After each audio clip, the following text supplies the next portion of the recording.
Hello everyone, আজকের recipe হলো ঝটপট লুডুস রান্না। লুডুসটা আমি রান্না করিনি, রান্না করেছে আমার বন্ধু। এর জন্য আমার বন্ধু পেঁয়াজ এবং মরিচ কুচি গরম তেলে দিয়ে ভেজে নিচ্ছিল, আর লুডুসটা আগে থেকে সেদ্ধ করে রেখে দিয়েছিল, সেটা ভিডিও করতে পারিনি। তো এই যে আমার বন্ধু পেঁয়াজ ভাজতেছে, আর এদিকে এই যে রয়েছে সেই সিদ্ধ করা লুডুস, আর এদিকে রয়েছে 3টা ডিম। প্রায় টাইমেই বিকালবেলা আমার বন্ধু লুডুস রান্না করে, আর ওরাদের লুডুস খেতে কিন্তু অনেকটা টেস্টি হয়।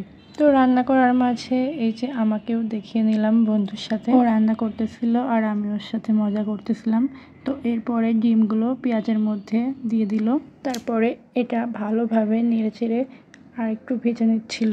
তারপরে ওর এইগুলো ভাজা হয়ে গেলে তারপরে এর মধ্যে সেই সিদ্ধ করা লুডুস দিয়ে দিল। আমাদের প্রত্যেকেরই বাসায় কিন্তু বিকাল হলে লুডুস রান্না হয়, আর আমার বন্ধু একদম সিম্পল লুডুস রান্না পছন্দ করে, এই জন্য একদমই সিম্পলভাবে রান্না করে। তারপর লুডুসটি ভালোভাবে ভেজে এর মধ্যে মশলা দিয়ে লুডুসটা রান্না ওর শেষ হয়ে গেল। আর আজকের এই ভিডিওটি এই পর্যন্তই শেষ করে দিচ্ছি। ভালো লাগলে সবাই পাশে থাকবেন।